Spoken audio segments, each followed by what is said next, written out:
Good morning বন্ধুরা, আশা করি সবাই খুব ভালো আছো, সুস্থ আছো। আমিও খুব ভালো আছি। নতুন একটা ভিডিওতে তোমাদের সকলকে জানাই অনেক স্বাগত। সোমবার সোমবার মানেই তো ছেলেদের স্কুল আছে। সকালবেলা উঠেছি, একটু দেরি হয়ে গেছে জানো তো। দেরি হচ্ছে মানে অন্যদিন না 5টা থেকে 5:30টার মধ্যে উঠি, কিন্তু আজকে উঠেছি 6:30। অনেকটা লেট হয়ে গেছে, মানে কিভাবে কি করবো বুঝে উঠতে পারছিলাম না। যাই হোক একটু ম্যানেজ করলাম ছেলেদের টিফিন বানাতে বানাতে।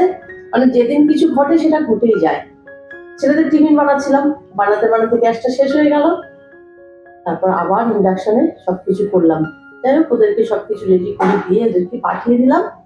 ওরা স্কুলে চলে গেল, আমি একটু বসে থাকলাম।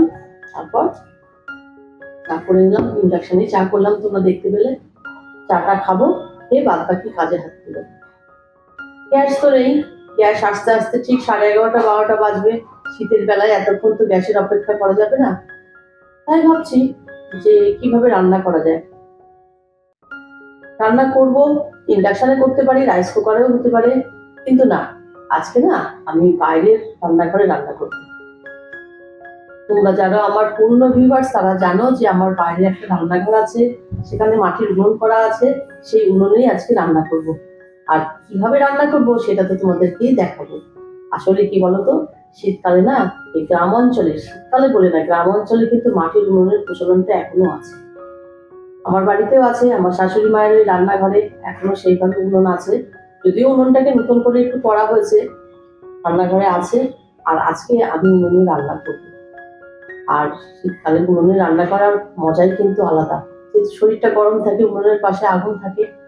আর তার থেকেও বড় কথা কি বলতো, যে উনুনে রান্নার টেস্টটা কিন্তু অসাধারণ। বিশেষ করে বেগুন পোড়াটা তো আমার দারুণ লাগে। আসলে মধ্যবিত্ত ফ্যামিলির গৃহবধূরা সকলেই চায় কিভাবে একটু পয়সা বাঁচাতে, টাকা বাঁচাতে, মানে সংসারের খরচ কমাতে। আমারও উনুন আছে, আমিও মাঝে মাঝে উনুনে যাই। আর বিশেষ করে ভাতটা কিন্তু উনুনে বসিয়ে দিয়েছি। ভাতটা হতে থাকে আর আমি এদিকে সবজিগুলো, তরকারিগুলো গ্যাসে রান্না করে নিই। আমিও এইভাবেই করি। এই যে বললাম মধ্যবিত্তদের একটা টার্গেটই থাকে প্রত্যেক গৃহবধূর, যে কিভাবে সংসারের খরচটা কমানো যায় বা বাঁচানো যায়। আমিও তার ব্যতিক্রম নই, আমিও সেটাই করি।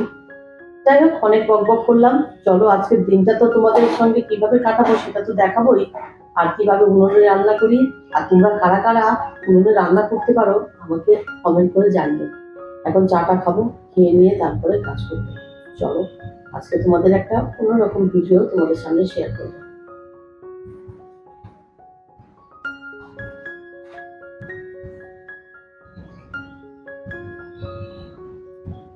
চা খেয়ে নিয়ে কাজে হাত দিলাম।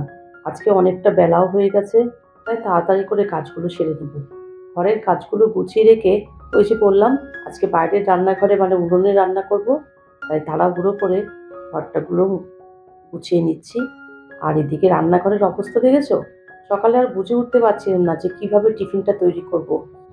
তাই কাজের সুবিধা করতে যতগুলো বাসন পেরেছি সব কটাই ব্যবহার করে ফেলেছি। আর ইন্ডাকশন মানে বুঝতেই পারছো অন্যান্য জিনিসপত্রই ব্যবহার করতে হয়। চলো এবার রান্নাঘরটাকে একদম ভালো করে পরিষ্কার করে নিই। আর কাজেরও আজকে না ভীষণ তাড়া আছে। এবার দেখো, আজকে আর মপ দিয়ে ঘরগুলো মুছবো না, মানে ঘর না, এই ডাইনিং রুমটা আজকে হাত দিয়েই পরিষ্কার করব। মাঝে মাঝে দেখছি কিসে একটা কালো কালো দাগ পড়ে যাচ্ছে, তাই সেগুলো ঘষেই তুলে ফেললাম। ফ্রিজ থেকে একটা ফুলকপি বার করলাম, সেটাই আজকে রান্না করব। আর কি কি রান্না করব চলো তোমাদের দেখাচ্ছি। এই দেখো চলে এলাম একদম বাইরের রান্নাঘরে। তোমরা যারা আমার পুরনো ভিউয়ার্স তারা নিশ্চয়ই দেখে থাকবে যে আমি এই বাইরের রান্নাঘরটাকে কিভাবে সাজিয়ে গুছিয়ে রেখেছি, তার একটা আলাদা ভিডিও করে তোমাদেরকে দেখিয়েছিলাম। চলো উনুনটা ধরে দিয়েছি, এবার সবার আগে ভাতটা বসিয়ে দিই। ভাতটা হতে থাকবে, এদিকে আমি অন্যান্য জিনিসও করব।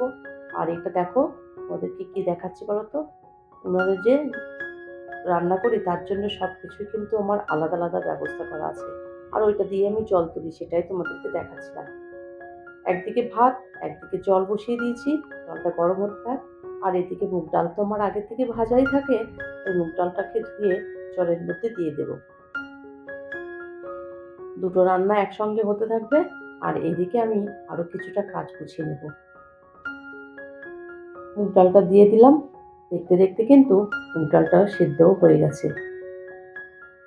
ভেবেছিলাম ডালটা আগে করে নেব, কিন্তু ডালটা সিদ্ধ করে রাখতে হলো, কারণ মাছের মাথা দিয়ে করবো তো। মাছের মাথায় এখনো না বরফ ছাড়েনি, তাই ভাবলাম যতক্ষণ না বরফ ছাড়ছে অন্যদিকে আমি একটু ফুলকপিটাই রান্না করে দিই। সবার আগে ফুলকপিটা দেখো লবণ হলুদ দিয়ে একটু ভালো করে ভাপিয়ে নেব। বলা যায় না পোকামাকড় থাকে, তাই এই লবণ জলে ভাপিয়ে নিলে পুরোটাই পরিষ্কার হয়ে যায়। আর ওইদিকে দেখো ভাতটা নামিয়ে কি করছি বলো তো, বেগুন পোড়া। বলেছিলাম না উনুনে বেগুন পোড়া করতে কিন্তু ভালো লাগে, মানে করে খেতে ভালোই টেস্ট। তাই উনুনে একটা বেগুন পোড়াও দিয়ে দিলাম, বেগুনটা হয়ে যাবে। আর এদিকে দেখো ফুলকপিটাও কিছু সেদ্ধ হয়ে গেছে। ভাতটাও কিন্তু আমার প্রায় হয়েই এসেছে। ভাতটাকে নামিয়ে অন্যদিকে দিয়ে দেব। আসলে কি বলতো, একসঙ্গে দুটো উনুন থাকলে না রান্নার একটু বেশি গন্ডগোল হয়ে যায়। ভাতটাকে ফুটিয়ে নিয়ে অন্যদিকে দিয়ে দিলাম। আর এই দেখো বেগুনটাও কিন্তু রান্না হয়ে গেছে। চলো এবার আমি একে একে রান্নাগুলো শেষ করে নিই। ভাতটা তো আমার প্রায় হয়েই গেছে, ওইদিকে বসানো আছে। এবার আমি কি করব বলতো, আগেই ফুলকপি আলুর তরকারিটা করে নেব। আর এবার দেখো আমি ভাতটাকে উপর দেবো। তোমরা আবার কালো হাঁড়ি দেখে কিছু মনে করো না, কারণ উনুনে রান্না করলে কিন্তু হাঁড়ির তলা কালি হবে। চলো এবার তরকারিটা রান্না করে নিই, মানে ফুলকপি আলুর তরকারি। তেলের মধ্যে গোটা জিরে তেজপাতা আর শুকনো লঙ্কা ফোড়ন দিয়ে দিলাম। তার মধ্যে দিয়ে দিলাম আদা রসুন টমেটো পেঁয়াজ আর কাঁচা লঙ্কা একসঙ্গে বেটে রেখেছিলাম, সেটা দিয়ে একটু কষিয়ে নেব। আর রোজকার মশলা তো দিতেই হবে, ধনে গুঁড়ো জিরে গুঁড়ো হলুদ লঙ্কা গুঁড়ো লবণ সমস্ত কিছু দিয়ে মশলাটা কষিয়ে নিয়ে আগে থেকে ভাপিয়ে রাখা ফুলকপিটা দিয়ে দিলাম। দিয়ে এবার ওটাকে চাপা দিয়ে দিলাম। আর দেখতেই পেলে এদিকে আমার ভাত রেডি হয়ে গেছে। ভাতটাকে নিয়ে ঘরে রেখে আসবো। আমি কিন্তু রান্নাঘরে রান্না করলে এইভাবেই রান্না করি। তোমরা হয়তো আজকে আমাকে দেখে একটু অন্যরকম মনে করছো, কিন্তু এক একদিন কিন্তু আমি এইভাবে রান্না করিও। আজকে নতুন রান্না করছি না, তোমরা দেখে বুঝতে পারছো যে উনুনে রান্না করার অভ্যাস আমার আছে। যাই হোক এদিকে মাছের মাথাটা তো ভেজে নিলাম, এবার ডালটা রান্না করব। এবার আমার বন্ধুদের উদ্দেশ্যে কিছু কথা বলি। যে সকল বন্ধুরা এতক্ষণ পর্যন্ত আমার ভিডিওতে ছিলে তাদেরকে জানাই অসংখ্য ধন্যবাদ। আমার সকল বন্ধুদেরকে জানাই অনেক অনেক ভালোবাসা।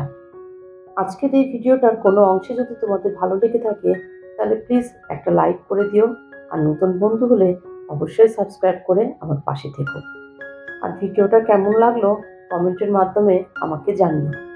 তোমাদের ভালোবাসা পেলে নিত্য নতুন ভিডিও করার উৎসাহটা অনেকটাই বেড়ে যায়। এদিকে তো রান্নাবান্না আমার পুরোপুরি শেষ হয়ে গেছে। এবার সমস্ত কিছু নিয়ে টেবিলে গুছিয়ে রাখবো। দেখতেই পেলে কিভাবে আমি আজকে উনুনে বসে রান্না করলাম। ভিডিওর শুরুতেই বলেছিলাম যে কিভাবে হাউসওয়াইফরা একটু সঞ্চয় করতে পারে বা সংসারের খরচ কমাতে পারে, সেটারই আজকে একটা নমুনা তুলে ধরলাম তোমাদের সামনে। কী কী রান্না করলাম সেটা তো আগেই দেখেছো, সঙ্গে একটু পাঁপড়ও ভেজে নিয়েছিলাম। আজ তাহলে এই পর্যন্ত। আমার ভিডিওটা যদি তোমাদের ভালো লেগে থাকে please like comment share subscribe করো। সবাই খুব ভালো থেকো, সুস্থ থেকো। টাটা।